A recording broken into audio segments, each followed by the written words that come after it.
ایک رات انہی میڈیسن کے غلط استعمال نے انہیں ابدی نیند سلا دیا۔ یہ سب ہمیں ان کے جانے کے بعد پتہ چلا۔ ان کے اصل حالات کسی حد تک ہماری کزنز اور ان کی فیونسی سبرینا جانتی تھی، مگر وہ بھی اپنی انٹرنشپ میں بے انتہا بزی رہتی تھی۔ پھر بائی نے ہمیں کچھ بھی نہ بتانے کا وعدہ لے رکھا تھا۔ اس کے سبھی چہرے پر صاحبہ نے پہلی بار تکلیف کے آثار دیکھے۔ وقت گزر جانے کے بعد احساس ہوا کہ ہم نے اور بھائی نے بھی خود کو زیادہ ہی مضبوط سمجھ لیا تھا۔ کسی نے انہیں الزام نہیں دیا تھا، نہ کبھی قصوروار کہا تھا۔ انہوں نے پھر بھی ابتدائی دنوں کے علاوہ اس قسم کی بات کبھی نہیں کی تھی، لیکن اتنے بڑے حادثے میں بچ جانے اور اسی حادثے میں سب سے قریبی دو پیاروں کو کھو دینے کا بوجھ ان پر بھی تھا، اور وہ یہ تنہا سہ رہے تھے۔ ذہنی اور نفسیاتی مسائل میں پچھلے سالوں میں اتنی ہی ترقی ہوئی ہے کہ ہم ڈپریشن اور اینزائٹی جیسی ٹرمز سننے اور سمجھنے لگے ہیں، اور ہم نے انہیں کل نفسیاتی مسائل سمجھ رکھا ہے۔ اس کے آگے پیچھے ہم کچھ اور دیکھتے ہیں نہ سوچتے ہیں۔ سروائیو گلٹ بھی ایسی ہی نفسیاتی ہوتی ہے، جس میں بچ جانے والا خود کو مجرم سمجھنے لگتا ہے۔ ایک پڑھا لکھا، ہنستے مسکرانے والا قابل ڈاکٹر بھی وہی سب سوچ سکتا ہے جو ایک عام انسان، اسے بھی وہی سب کاش اور اگر مگر تنگ کرتے ہیں جو کسی عام انسان کو۔ ہم یہ نہیں سمجھ سکے۔ پتہ نہیں ہم کیوں نہیں سمجھتے کہ انسان عمر، عہدے، ذہانت اور سمجھداری سے قطع نظر اس قدر کمزور اور مایوس بھی ہو سکتا ہے کہ اس کے لیے تنہا خود کو سنبھالنا ممکن نہیں رہتا۔ ہم ایسے افراد کو پریشان کرنے والے طریق، پہلو اور خیالات کے اظہار کا حق اور موقع تک نہیں دیتے۔ ہماری ان سے مضبوط شخصیت اور میچورٹی کی توقعات انہیں بہت اکیلا کر دیتی ہیں۔ کاش وہ ہم سے کہتے، سب اکیلے نہ سہتے، کاش ہم نے توجہ دی ہوتی، انہیں بہادر نہ سمجھا ہوتا۔ وہ خلا میں دیکھتے ہوئے کہیں کھویا سا لگ رہا تھا۔ پھر میں نے اور آپی نے طے کیا، ہم ایک دوسرے کو تنہا نہیں کریں گے، سب دکھ بانٹا کریں گے، سب بتائیں گے۔ مضبوط اور میچور ہونے کا ڈرامہ کم سے کم ایک دوسرے کے ساتھ نہیں کریں گے۔ ٹریجڈیز سے مزید ٹریجڈیز پیدا نہ ہوں، ہم نے یہی سیکھا۔ وہ اپنے بھائی کو نہیں بچا سکے، اس لیے تمہیں بچانا چاہتے ہیں۔ اس کے اندر سرگوشی ابھر کر ڈوبی۔ کیا آپ بھی بھائی کے لیے خود کو بلیم نہیں کرتے؟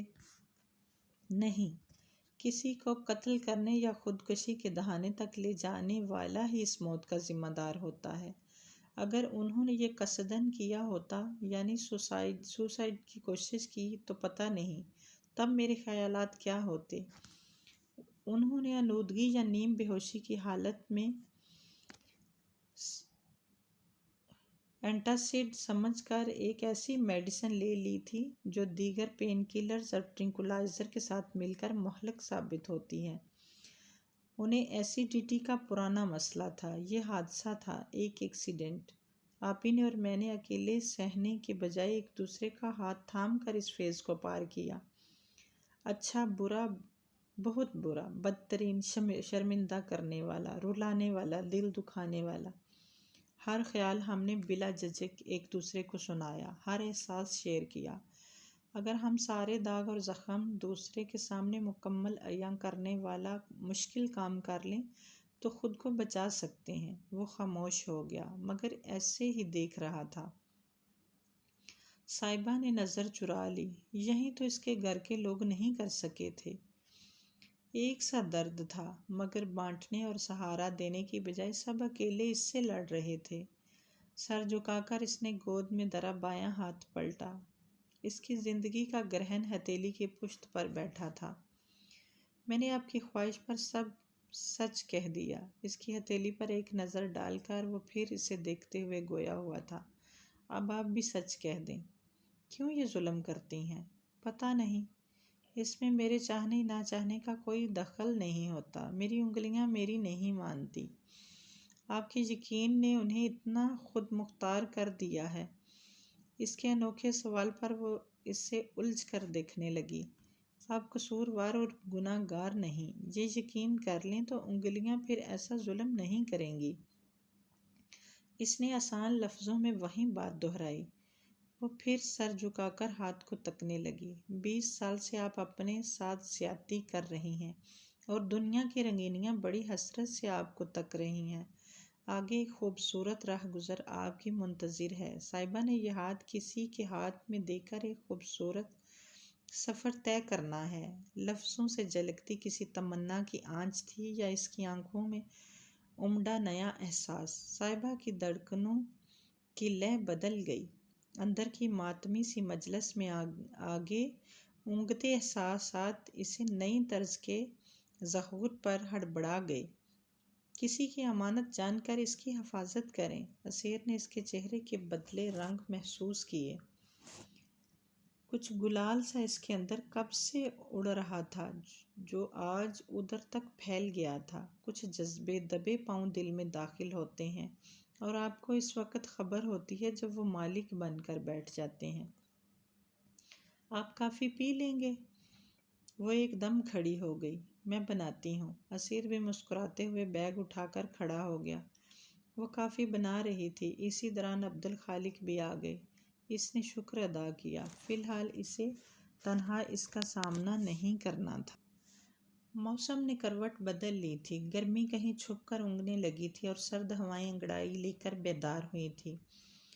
ارباب کی چھوٹی بیٹی کی سالگرہ تھی۔ وہ ایسی خاندانی تقریب میں جانے سے کتراتی تھی جہاں اسے دیکھتے ہی سب کو ہمدردی، تسلی، فکر مندی اور شادی کی خبر سننے کا بخار چڑھ جاتا تھا، مگر آج ہاجرہ جانے پر بضد تھی۔ صبح ان کے سامنے ہی شفیقہ بھابی کا فون آیا تھا۔ چاروں ناچار اسے بھی تیار ہونا پڑا۔ ان دنوں ان کا مزاج بھی اچھا تھا۔ اس رضامندی کی وجہ اس وقت سمجھ آئی جب ابو کے ساتھ صحن میں اسیر بھی تیار کھڑا نظر آیا۔ سالگرہ بھی سنڈے کو ہی آنا تھی، اس نے سوچا۔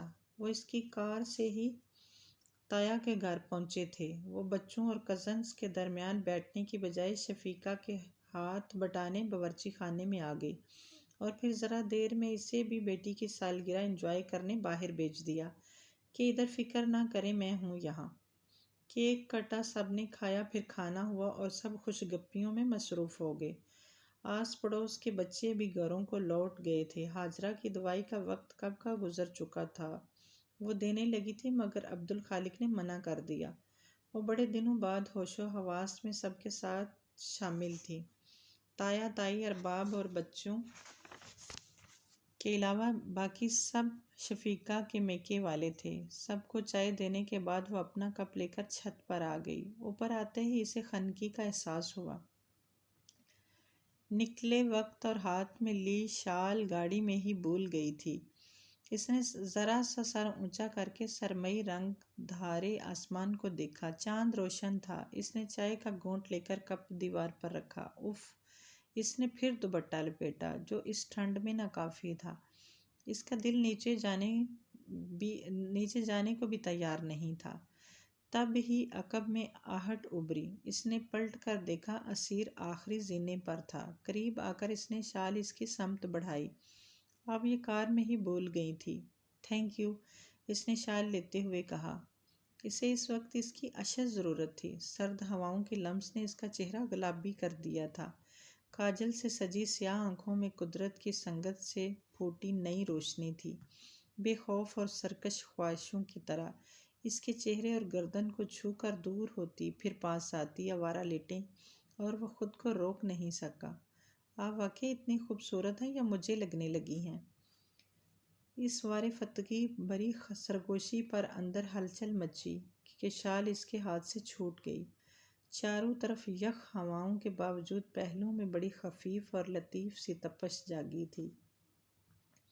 اتنا نہ سوچیں، وہ مسکرایا۔ اس حقیقت کے بعد جواب اتنا ضروری نہیں کہ آپ جیسی بھی ہیں مجھے اچھی لگتی ہیں۔ وہ جیب میں ہاتھ ڈالے سامنے دیوار سے ٹیک لگا کر کھڑا ہو گیا تھا۔ اس کی پلکیں اور لب اس افتادات بار سنبھال نہیں پائے تھے۔ گھبرائیں نہیں، میں نہیں پوچھوں گا میں کیسا لگتا ہوں، کم از کم اس وقت نہیں۔ آپ کیسی باتیں کر رہے ہیں؟ وہ منمنائی۔ سچی باتیں۔ اس کی نگاہیں مرکز پر جمی تھی۔ جو محسوس ہو وہ کہہ دینا چاہیے۔ ویسی نامہ پر نگاہوں کی عادی نہیں تھی، خود بخود اس کا سر جھک گیا تھا۔ آپ کی وجہ سے میری زندگی میں تبدیلیاں آ رہی ہیں، یہ جاننا آپ کا حق ہے اور بتانا میرا فرض۔ اس کا چہرہ ہی نہیں، لہجہ بھی متبسم تھا۔ آپ بس سن لیا کریں۔ اس نے اچھی طرح خود کو شال میں چھپایا اور دیوار سے کپ اٹھایا۔ چلیں، آپ کو صبح ہاسپٹل بھی جانا ہے، اس نے سنجیدگی سے کہتے ہوئے خود کو پر اعتماد ثابت کرنے کی کوشش کی۔ آپ سنیں گی نا؟ اس کا انداز بتا رہا تھا وہ جواب سن کر ہی ہلے گا۔ اس کا دل کیا پوچھے، آپ مجھے کیوں سنانا چاہتے ہیں؟ کچھ دیر کی شش و پنج کے بعد اس نے پوچھ لیا تھا۔ میرے خیال، خواب اور خواہشیں سب اس کے تصرف ہیں، اور یہ خبر دنیا سے پہلے آپ کو ہونا چاہیے، کیونکہ وہ کسی آپ ہیں۔ وہ مقابل کو خاص، بہت خاص محسوس کرانے کے ہنر میں طاق تھا۔ اچانک اسے نہ جانے کب کہاں سنا یا پڑھا ہیپی ہارمون ڈوپامائن یاد آ گیا۔ اس سے جڑی ساری معلومات جان لینے کے بعد بھی وہ کچھ نہیں سمجھ پائی تھی کہ خوشی کا احساس کیسا ہوتا ہے، اور اس وقت اس نے سوچا، ڈوپامائن ریلیز ہونے پر ایسا ہی لگتا ہوگا جیسا مجھے اس وقت محسوس ہو رہا ہے۔ یہ اس کے لیے کوئی نیا احساس تھا۔ دنیا کی کروڑوں لوگ جو روز محسوس کرتے، وہ پہلی بار محسوس کر رہی تھی۔ میں نے کب کان بند کیے؟ اس نے دھیرے سے کہا، اور پھر اپنے ہی جملے پر حیران سی ہو کر شال سنبھال کر زینے کی طرف بڑھ گئی۔ یہ شاید ڈوپامائن کا ہی اثر ہے۔ اپنے جملے کے لیے اس نے اسے ہی دوشی ٹھہرایا۔ کسی کے لیے خاص ہونے کا خاص احساس بڑا اچھا لگ رہا تھا۔ اسیر بھی مسکراتے ہوئے اس کے پیچھے چل پڑا۔ گھر پہنچ کر بستر پر جانے سے پہلے وہ آئینے کے سامنے ٹھہر گئی۔ آپ واقعی اتنی خوبصورت ہیں یا مجھے لگنے لگی ہیں؟ دل کو گدگدانے والا انوکھا چھوٹا احساس تھا۔ اس پر 16واں برس بھی ویسا ہی گزرا تھا جیسا چھٹا، اور 26واں سال تھا۔ اداس، پرآزار، تنہا، اذیت بھرا، آنسوؤں میں ڈوبا۔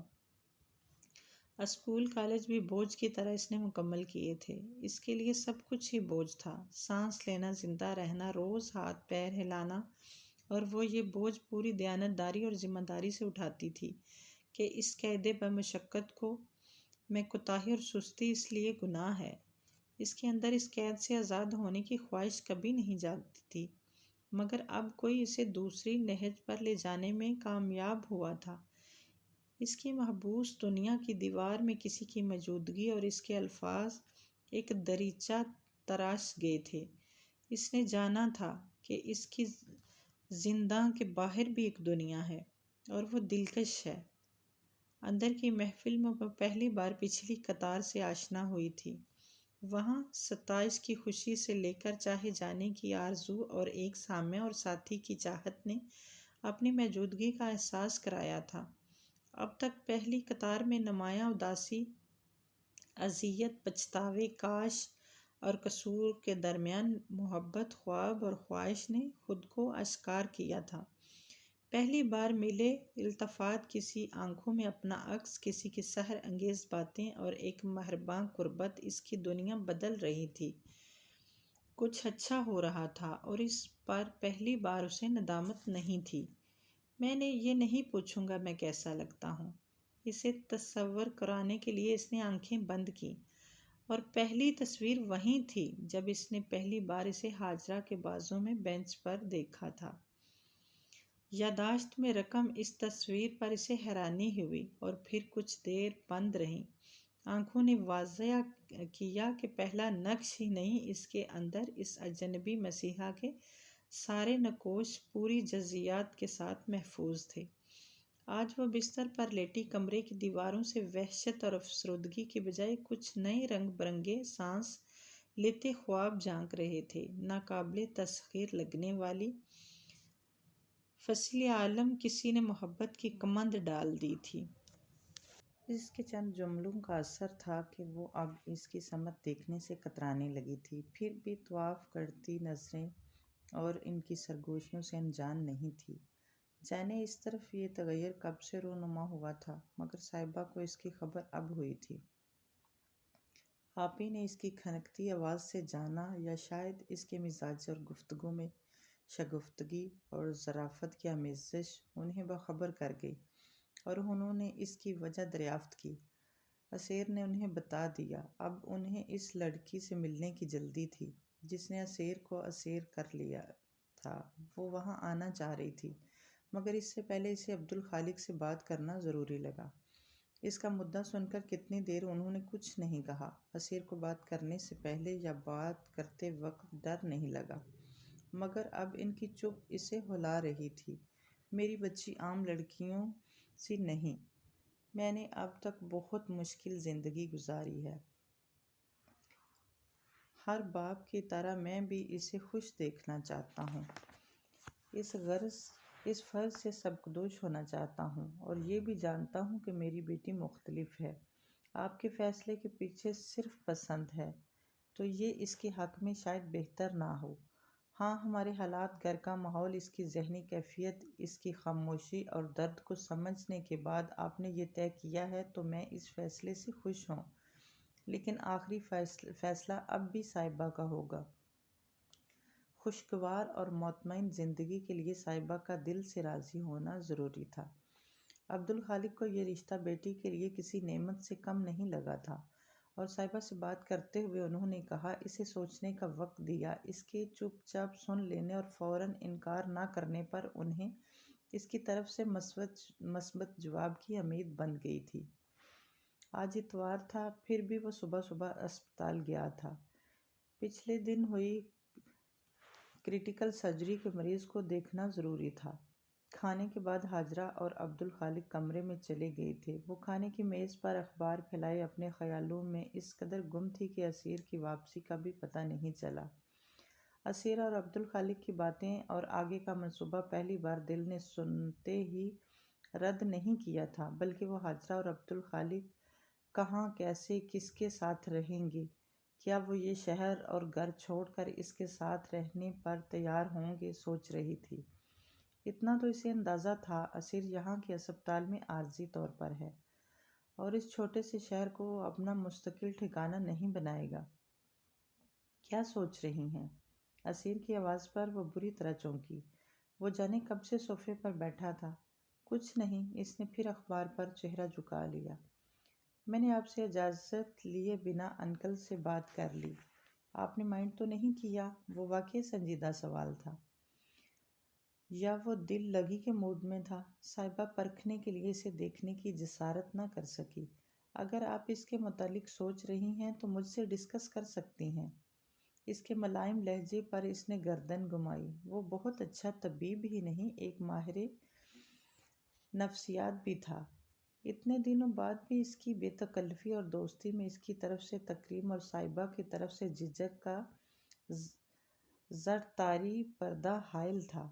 کسی تقریب کے بنا بھی اس کے پاس اور ساتھ ہونے کا احساس اسے حوصلہ دیتا تھا۔ وہ اس کے لیے سراپا مرحم اور درماں تھا، جس کا امکان نہ تھا وہ اس نے بڑے سہل انداز میں ممکن کر دکھایا تھا۔ وہ اس کے سامنے ڈھہ گئی تھی، ٹوٹ گئی تھی، اور پھر سمیٹ لی گئی تھی، سنبھال لی گئی تھی۔ اس نے کہیں اس کا قول پڑھا تھا، محبت یہ ہے کہ کوئی روح کے زخموں تک رسائی حاصل کر لے اور پھر انہیں چوم لے۔ اسیر کی محبت بھی ایسی ہی تھی۔ بلند آواز میں سوچیں تو میں بھی سن لوں۔ اس نے یک ٹک اسے دیکھتی صاحبہ کا ارتکاز توڑا۔ اسی وقت حاجرہ کے کمرے سے کچھ گرنے کی زوردار آواز آئی۔ صاحبہ ادھر دوڑی، اس کے پیچھے اسیر بھی اٹھا۔ ادھ کھلے دروازے کے باہر اس کے قدم اندر سے آتی حاجرہ کی آواز پر منجمد ہو گئے۔ اس نے پہلے بھی میرا سبحان چھین لیا تھا، گم کر دیا تھا، اور اب پھر مجھ سے میرا بیٹا چھیننا چاہ رہی ہے۔ کیوں؟ میں نے اسے اپنی کوکھ سے جنم دیا تھا، کیوں؟ اسے پیدا کرنے کی سزا ہی بھگت رہی ہوں میں۔ مجھے سکون سے جینے دے گی نہ مرنے دے گی یہ لڑکی۔ کیوں گھر میں رکھا ہوا ہے آپ نے اسے؟ نکالے یہاں سے۔ سن لے، آپ، ایسا ہونے نہیں دوں گی میں۔ صاحبہ کا ہاتھ مکینکی انداز میں بائیں ہتھیلی کی پشت کی سمت جانے لگا تھا کہ پیچھے سے اسیر نے کلائی تھام کر روکا۔ حاجرہ، عبدالخالق کی آواز اونچی تھی، تم دونوں کی ماں ہو۔ سبحان چلا گیا، صاحبہ موجود ہے، اور اس کا سوچو یہ سب۔ سبحان کہیں نہیں گیا، وہ اس گھر میں موجود ہے، اور اب یہ بے شرم بے غیرت لڑکی اسے… خدا کے لیے چپ ہو جاؤ حاجرہ۔ اسیر اس کا ہاتھ کھینچتا ہوا ہال کے درمیان آیا۔ اس کی ٹانگیں کانپنے لگی۔ اس نے ہاتھ چھڑا کر کرسی کی پشت کو تھاما، پھر اس پر بیٹھ گئی اور اس کی سمت دیکھے بنا کہا، آپ چلے جائیں پلیز۔ اس کی آواز میں سارے زمانے کی درماندگی تھی۔ اسیر کے لیے حاجرہ کا رد عمل نئی صورتحال تھا۔ اس بات پر ایسا کچھ اس کے گمان میں بھی نہیں تھا۔ وہ کشمکش میں تھا، صاحبہ کے پاس ٹھہرے یا اندر جا کر حاجرہ کو روکے۔ عبدالخالق کی آواز وہاں تک آ رہی تھی، تم نے اس معصوم پر بہت ظلم کیا ہے، ایسے زبان کے نشتر اور لفظوں کے تیر چلائے ہیں کہ میری بیٹی زخم ہے۔ تمہارے درد اور دماغی حالت کے پیش نظر مجھے چپ رہنا پڑا، لیکن اب میں اپنی بیٹی کے ساتھ کوئی زیادتی برداشت نہیں کروں گا۔ مجھے پہلے ہی شک تھا، آپ کو سبحان سے محبت تھی ہی نہیں، ورنہ دنیا کھنگال ڈالتے، کونا کونا چھان مارتے، بیٹے کو ڈھونڈتے، بغیر سکون نہیں ملتا آپ کو۔ لیکن آپ نے تو بھلا دیا اسے، بیٹھ گئے، تھک گئے، کیسے باپ ہیں آپ؟ ایک میں ہی اب تک اسے دیکھنے کی آس کے لیے زندہ ہوں، تڑپتی ہوں۔ روز وہ میرا ہی نہیں، آپ کا بھی تو خون تھا۔ انسان کا خود کو برتر سمجھنے والا غرور کسی بھی وقت سر اٹھاتا ہے۔ خدا کے لیے ہوش میں آؤ حاجرہ۔ عبدالخالق کی آواز میں جھنجھلاہٹ بھری عاجزی تھی۔ کسی کو سبحان سے تم سے کم محبت نہیں تھی، تمہارا ہی نقصان نہیں ہوا۔ میں بھی اس خاردار سے گزرا ہوں، جس سے تم بیٹے کو پھر سے دیکھ لینے کی امید روز مجھے بستر سے اٹھاتی ہے، مگر میرے پاس تمہاری طرح رعایت نہیں تھی کہ ہاتھ پیر چھوڑ کر بیٹھ جاتا۔ میں کمزور ہوتا، ٹوٹتا، بکھرتا افورڈ نہیں کر سکتا تھا۔ مجھے بیوی اور بچوں کو سنبھالنا تھا، کمانا تھا، گھر چلانا تھا۔ ہماری 3 اولادیں اب بھی ہمارے پاس تھیں، ان کی حفاظت کفالت کا ذمہ دار میں تھا۔ تم نے نہ صرف میرا ساتھ چھوڑ دیا، بلکہ بچوں سے ماں بھی چھین لی۔ ایک بیٹا کھو کر میں نے باقیوں کی اہمیت سمجھی، انہیں آرام دینے، محفوظ اور خوش رکھنے کی کوشش پہلے سے زیادہ کی، انہیں ان کی مرضی اور خواہشیں پوری کرنے سے روکا نہ ٹوکا۔ اس سانحے کے اثرات سے بچنے کے لیے وہ جو کرنا چاہتے تھے انہیں کرنے دیا، جو چھن گیا تھا اس کا سوگ مناتے ہوئے جو پاس ہے انہیں فراموش کرنا، نظر انداز کرنا کہاں کی دانشمندی ہے؟ تم نے اپنے سوا کسی کے درد نقصان کا احساس نہیں کیا، نہ شوہر کے دل میں جھانکا، نہ بچوں کے چہرے دیکھے۔ اتنا ہی کافی نہیں تھا، تم نے صاحبہ کو ساری عمر سولی پر چڑھائے رکھا، اسے الزام دیتی رہی جس کی کوئی غلطی نہیں، بلکہ اس واقعے کے بعد اسے تمہاری زیادہ ضرورت تھی۔ تم نے صرف اس سے منہ ہی نہیں موڑا، بلکہ میری معصوم بچی پر زندگی تنگ کر دی۔ اسے سمیٹنے سنوارنے کی بجائے روز توڑتی رہی اس کی زندگی۔ عبدالخالق اب رو رہے تھے، ان سے بات مکمل نہ ہو سکی۔ صاحبہ بھی رونے لگی تھی۔ جو پاس تھا وہ بچا تھا، اس کی قدر نہیں کی تم نے۔ دکھوں کے ساتھ جینا آسان نہیں ہوتا، مگر انہیں کوشش کرنا پڑتی ہے، لڑنا پڑتا ہے، جیسے اب اتنے عرصے بعد صاحبہ لڑ رہی ہے، کوشش کر رہی ہے۔ اس نے ہمت کی ہے تو تم اسے پیچھے نہ کھینچو، خدا کا واسطہ اسے اس قید سے رہائی دو، اسے خوش رہنے دو تاکہ میں سکون سے مر سکوں۔ حاجرہ ہکا بکا انہیں سن رہی تھی۔ وہ تھکے تھکے سے کمرے سے باہر نکلے اور حال میں دونوں کو دیکھ کر ٹھٹک گئے۔ صاحبہ نے دیکھا ان کا چہرہ آنسوؤں سے تر تھا۔ وہ کرتے کی آستین چہرے پر پھیر کے ان کے قریب آئے اور وہ ان کے سینے سے لگ کر بری طرح رو پڑی۔ میں آنٹی کو دیکھتا ہوں۔ اسیر جانے لگا تھا کہ عبدالخالق نے اسے روکا، نہیں رہنے دو۔ انہوں نے صاحبہ کے سر پر ہاتھ رکھا۔ میں آج کچھ زیادہ بول گیا بیٹا، تم پریشان نہ ہو، کچھ وقت بعد تمہاری ماں ٹھیک ہو جائے گی، میں معافی مانگ لوں گا اس سے، مجھے وہ سب نہیں کہنا چاہیے تھا۔ وہ اور تیزی سے رونے لگی۔ کچھ غلط تو نہیں کہا تھا نا انہوں نے؟ گھر کے مرد سے سب ہی سنبھل جانے اور سنبھال لینے کی توقع رکھتے تھے۔ اس کی بہادری کے پیچھے کی پردہ داری کوئی نہیں سمجھتا۔ وہ دیکھتی تھی اب بھی شہر یا آس پاس کے علاقے میں کسی لاوارث لاش کی خبر پر وہ چپ چاپ گھر سے نکل جاتے تھے۔ وہ اب بھی ہر ہفتے اقبال چوہدری سے ملتے تھے، خاموشی سے، انتظار اور تلاش۔ مسلسل تو ان کی اب تک جاری تھی۔ بس بیٹا، انہوں نے اسے خود سے الگ کیا، فکر نہ کرو، میں تمہاری ماں کو منا لوں گا، وہ شام میں سو کر اٹھے گی تو نارمل ہوگی۔ انہوں نے اس کے آنسو صاف کیے۔ ابو، اس نے فیصلہ کر لیا تھا، یہ بات یہیں ختم کر دیں۔ اس کا سر جھکا تھا۔ نہیں بیٹا، تم اپنی ماں کی باتوں کو دل پر مت لیا کرو، وہ ذہنی مریضہ ہیں۔ ذرا دیر پہلے خدشات اور طیش میں وہ خود یہ بھول گئے تھے جس کا انہیں افسوس تھا۔ تم یہاں سے دور جاؤ، زندگی جیو، خوش رہو، یہ میری خواہش ہے۔ تمہیں آگے بڑھنا ہے، ایک نئی شروعات کرنی ہے، اور اس سفر میں اسیر کو تمہارا ہاتھ تھماتے ہوئے میں مطمئن ہوں۔ اس کا لہجہ مضبوط اور حتمی تھا۔ اسے کمرے میں بھیج کر اسیر اور عبدالخالق نے وہ سپہر آگے کی منصوبہ بندی میں گزاری۔ وہ اب دیر نہیں کرنا چاہتے تھے۔ وہ اثر پڑھ کر کمرے سے باہر نکلے تب تک وہ دونوں حال ہی میں تھے۔ وہ چائے بنا کر ٹرے لیے حال میں آئی۔ میں امی کو دیکھتی ہوں۔ وہ دونوں کے سامنے کپ رکھ کر ان کے کمرے میں چلی گئی۔ خلاف معمول وہ پلنگ پر پیر لٹکائے بیٹھی تھی۔ بستر کی حالت اور ان کا چہرہ بتا رہا تھا وہ سوئی نہیں تھی۔ اس کا دل ڈوبنے لگا۔ وہ سو کر نہیں اٹھی، یعنی وہ ابھی تک ابو کی باتیں سوچ رہی ہیں۔ وہ پلٹ کر عبدالخالق کو بلانے کا سوچ رہی تھی کہ حاجرہ نے پکارا، صاحبہ! ان کا انداز اور آواز مختلف تھی۔ ادھر آؤ۔ انہوں نے بستر پر اپنے قریب ہاتھ رکھا۔ وہ ڈرتے ڈرتے ان کے قریب بیٹھ گئی۔ حاجرہ پوری ان کی سمت گھومی۔ مجھے معاف کر دو سبو۔ انہوں نے اسے بالکل ویسے پکارا جیسے اس حادثے سے پہلے لاڈ سے پکارتی تھی۔ امی، اس نے تڑپ کے کہا۔ اس پر گھبراہٹ سوار ہونے لگی۔ وہ ماں کے لیے اتنی محتاط اور خوفزدہ رہتی تھی کہ ان کا یہ نیا روپ بھی اسے کسی طوفان کا پیش خیمہ لگ رہا تھا۔ میرے 3 بچے اور ہیں، میں یہ بھول گئی تھی۔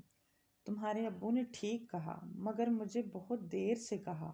میں نے بہت تنگ دلی اور بزدلی کا مظاہرہ کیا، سنبھلنے کی کوشش ہی نہیں کی، باقیوں کا سوچا ہی نہیں، تمہیں مجرم بنائے رکھا، جلی کٹی سناتی رہی۔ اب تو تلافی کا وقت بھی نہیں، میں پھر ہوش سے بیگانہ نہ ہو جاؤں۔ اس سے پہلے مجھے کہنے دو۔ انہوں نے ساکت بیٹھی صاحبہ کا چہرہ ہاتھوں میں لیا۔ تم میری بہت پیاری اور بہادر بیٹی ہو۔ وہ رو رہی تھی۔ میں نے تمہارے ساتھ غلط کیا۔ صبان کا گم ہونا حادثہ تھا، تمہاری کوئی غلطی نہیں تھی، پھر بھی میں نے تمہیں گنہگار بنا دیا، تمہیں اپنے لفظوں سے گائل کرتی رہی۔ وہ ثانیہ ہم سب کا امتحان تھا جس میں میں ناکام رہی، تم سب نہیں، اور سب میں سے معتبر تم ہو۔ امی، اس کی لرزتی آواز میں بے یقینی اور نمی تھی۔ حاجرہ نے اسے گلے لگایا اور دونوں زار و قطار رونے لگیں۔ دروازے میں کھڑے عبدالخالق اور اسیر حیرت زدہ سے اندر کا منظر دیکھ رہے تھے۔ میں ماں تھی، مگر تم میری ماں بن گئی، تم نے مجھے ماں کی طرح سنبھالا۔ وہ اس کے سر پر ہاتھ پھیر رہی تھی۔ کاش میں ہوش میں رہوں اور اپنے رویے کی تلافی کر سکوں، وہ کہہ رہی تھی، اور صاحبہ کے بدن سے سوئیاں اڑ کر غائب ہونے لگیں۔ اس کے پیروں سے کانٹے نکل رہے تھے، سر سے سیاہ سائے ہٹ رہے تھے۔ زنداں کے دریچے میں پرندے پھر پھڑپھڑا کے زنجیریں توڑنے کی نوید دے رہے تھے۔ اس کے آنسوں میں 20 برسوں کی تھکان اور اذیت بہہ رہی تھی۔ مجھے معاف کر دو سبو۔ عبدالخالق نے اندر آ کر دونوں کے سروں پر ہاتھ رکھا۔ اب بس کرو۔ ان کی آواز بھرائی تھی۔ سائمہ ان سے الگ ہوئی۔ آپ بھی مجھے معاف کر دیں۔ انہوں نے شوہر کا ہاتھ تھاما۔ کسی کو کسی معافی کی ضرورت نہیں۔ انہوں نے بیوی کے آنسو پوچھے۔ 2 محبت کرنے والے میاں بیوی کا تعلق 24 سال پہلے منجمد ہو گیا تھا، آج پگھلنے لگا تھا۔ ابھی ہمیں اپنی بیٹی کی شادی کرنا ہے اور پھر جو وقت بچا ہے اسے 20 سال پہلے جہاں سب ٹھہر گیا تھا وہیں سے دوبارہ شروع کریں گے۔ حاجرہ نے اقرار میں سر ہلایا۔ انہوں نے دروازے کے باہر کھڑے اسیر کو پکارا۔ جی، وہ کمرے میں آیا۔ 20 سال بعد مجھے خوشی کا احساس صاحبہ اور تمہاری شادی پر ہی ہوگا، عبدالخالق کی بجائے حاجرہ نے کہا۔ اسی رات سب کو فون کھڑکائے گئے۔ اس کی شادی کی تاریخ طے کرنے سے پہلے نعمان اور لائبہ سے بات کرنا ضروری تھا کہ انہیں بچوں کو کب چھٹیاں مل سکتی ہیں۔ اسیر نے آپی سے بات کی۔ انہوں نے عبدالخالق سے، پھر تایا جان کو بھی یہ خوشخبری دی گئی۔ وہ سب حاجرہ کی ہوشمندی اور حواس میں ان کی تمنا پوری کرنا چاہتے تھے، کیونکہ اس کا دورانیہ کتنا ہوگا کوئی نہیں جانتا تھا۔ جس رات 20 سال بعد عبدالخالق اور صاحبہ سکون کی نیند سوئے تھے، وہ رات حاجرہ کی آخری رات ثابت ہوئی۔ وہ اپنے وقت پر جاگی نہیں تو عبدالخالق انہیں جگانے گئے، مگر وہ ابدی نیند سو چکی تھی۔ کہانی انجام کو پہنچنے تب ہی کتاب بند کر کے سکون ملتا ہے، ورنہ ادھوری کہانیاں بے چین رکھتی ہیں، اور ایک تکمیل کو نہ پہنچا قصہ کس طرح ان سب کو ادھورا کر گیا تھا۔ حاجرہ جانتی تھی، اسی لیے اپنے باب کو مکمل انجام دیا تھا تاکہ باقی سب کتاب بند کر کے پرسکون ہو سکیں، کوئی ادھورا پن اور ان کہی کی بے قراری کسی کے ساتھ نہ رہے۔ وہ اپنے اہتمام سے سب کے لیے نئے آغاز کا رستہ کھول گئی تھی۔ 20 سالوں میں اتنے ہوش و حواس میں وہ پہلی بار اس لیے آئی تھی کہ یہ آخری بار تھا۔ لائبہ وقت پر پہنچ گئی تھی، مگر نعمان کو ماں کا آخری دیدار نصیب نہیں ہوا۔ نعمان باپ کو ساتھ لے جانا چاہتا تھا، مگر وہ اسی شہر اور گھر میں رہنا چاہتے تھے۔ تب صاحبہ نے ان کے ہاتھ تھام کر کہا تھا، ابو، میں چاہتی ہوں آپ بھی یہاں سے باہر نکلیں، اس شہر اور اس سے پرے کی زندگی اور دنیا کے رنگ دیکھیں۔ آپ باپ ہی نہیں، نانا اور دادا بھی ہیں۔ اپنے نواسوں اور پوتا پوتی پر اپنی محبتیں نچھاور کریں، ان کی چھوٹی بڑی خوشیاں اور شرارتیں انجوائے کریں۔ اپنے ان 2 بچوں کے ساتھ بھی وقت گزاریں۔ آپ نے ذمہ داریاں بہت احسن طریقے سے نبھائی ہیں، اب سب کے ساتھ زندگی مسکرائیں، ہنسیں۔ آپ یہاں اس گھر میں بند رہیں گے تو میں بھی آپ کے ساتھ بند رہوں گی۔ اور وہ مان گئے۔ ان کی شادی کے بعد وہ نعمان کے ساتھ چلے گئے تھے۔ اسیر کو یہاں کے اسپتال کا کمٹمنٹ پورا کرنا تھا۔ اس کے بعد وہ ناسک میں اپنے والدین کا اسپتال سنبھالنے والا تھا۔ بیگز ڈکی میں رکھنے کے بعد وہ کچھ دیر صاحبہ کا انتظار کرتا رہا۔ جب وہ نہیں آئی تو وہ اندر آیا۔ سب کمرے بند تھے، بس ہال اور باہر کا دروازہ مقفل کرنا تھا۔ صاحبہ، وہ آواز دیتا ہال میں آیا۔ وہ اسی دیوار کے پاس فرش پر پیر پھیلائے بیٹھی تھی۔ وہ کچھ کہے بغیر آگے آ کر اس کے پہلو میں بیٹھ گیا۔ وہ رو نہیں رہی تھی، مگر کسی بھی پل آنسو لڑکنے والے تھے۔ اسیر نے بازو پھیلا کر اسے خود کے قریب کیا۔ تم رو لو، آخری بار۔ اس کی ساری یادیں یہیں بکھری پڑی تھیں، اس 4 دیواری کو چھوڑ کر۔ یہاں سے دور وہ پہلی بار جا رہی تھی۔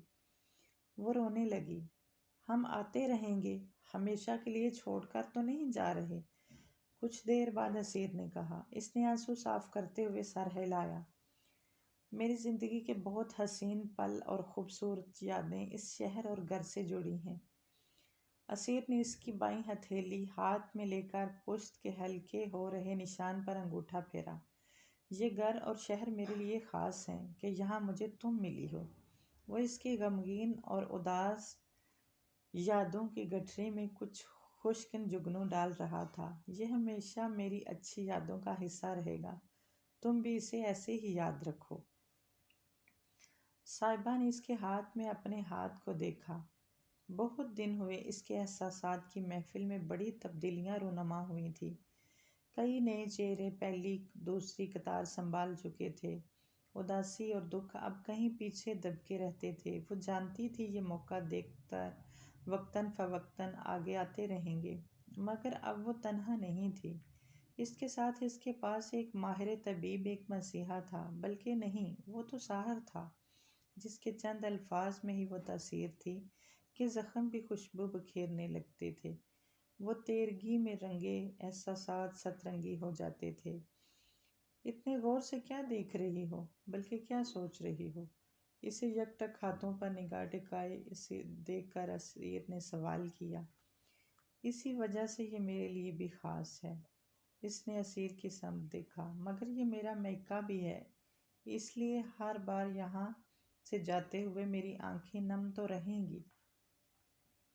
وہ دکھ ہی نہیں سب کچھ بانٹنے کی اہمیت جان گئی تھی۔ فیئر انف، اسیر نے سر ہلایا، پھر یوں ہی اس کے ہاتھ تھامے کھڑا ہوا تو اسے بھی اٹھنا پڑا۔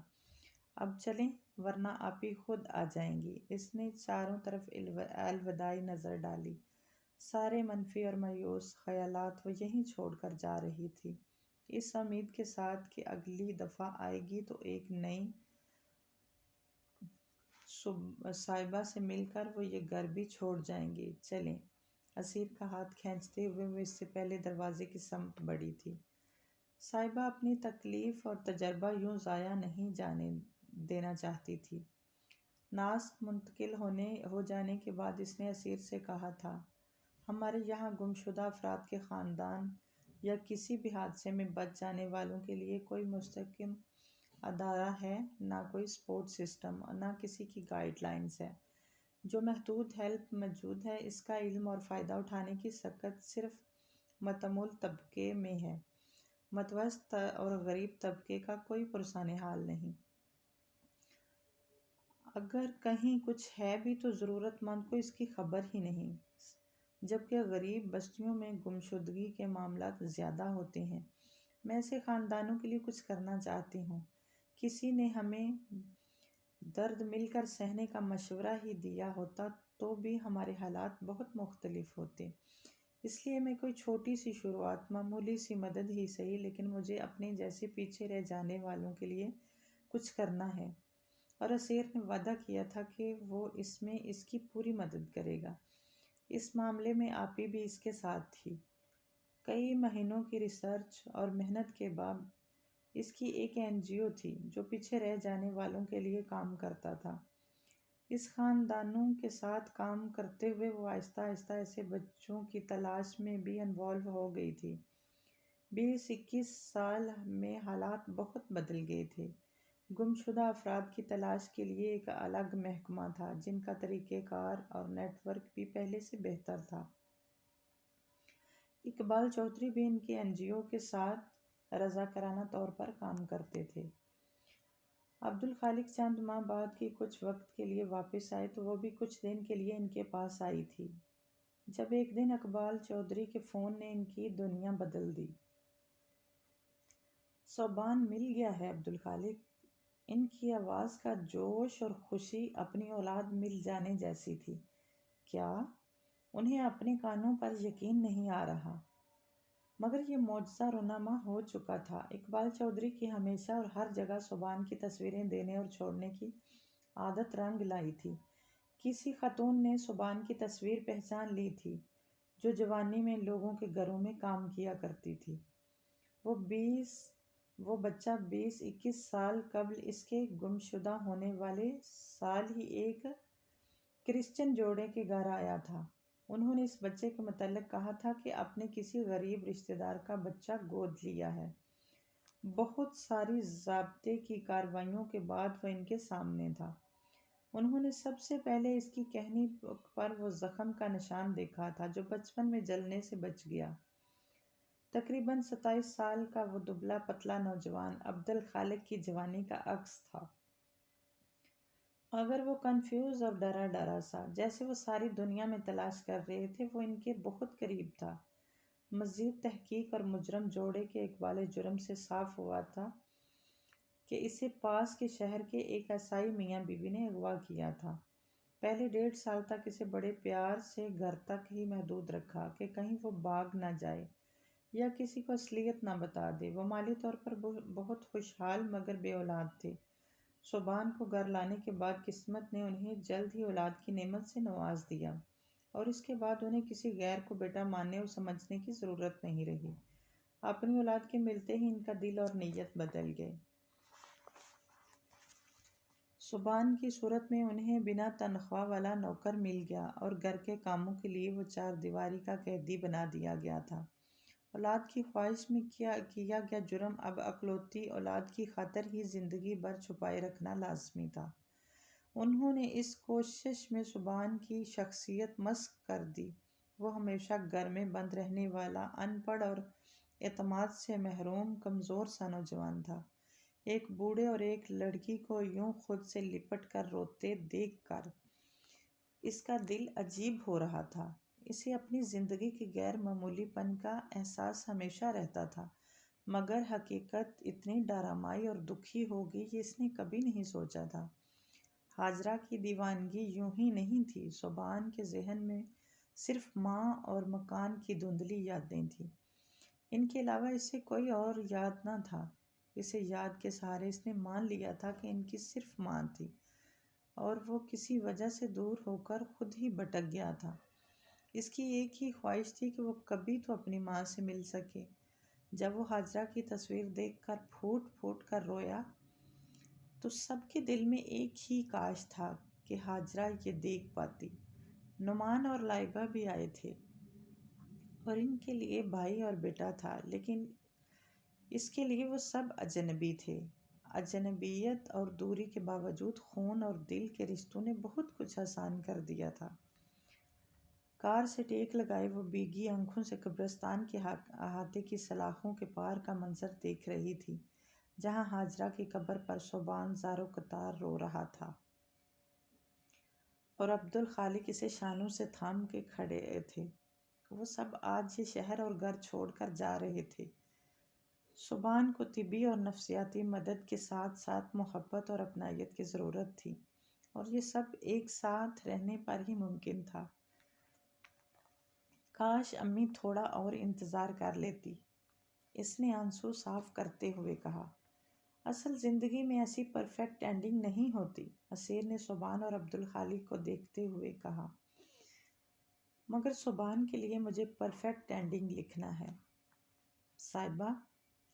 اسیر نے گردن اس کی سمت گھمائی۔ صبحان کو ابھی اپنی شخصی، مذہبی، خاندانی ہر پہچان تلاش کرنا ہے، اسے اپنانا ہے۔ وہ بہت ٹوٹا پھوٹا ہے، اسے اپنے پیروں پر کھڑے ہونے میں بہت وقت لگے گا، اس لیے یہ سفر نہایت مشکل ہے۔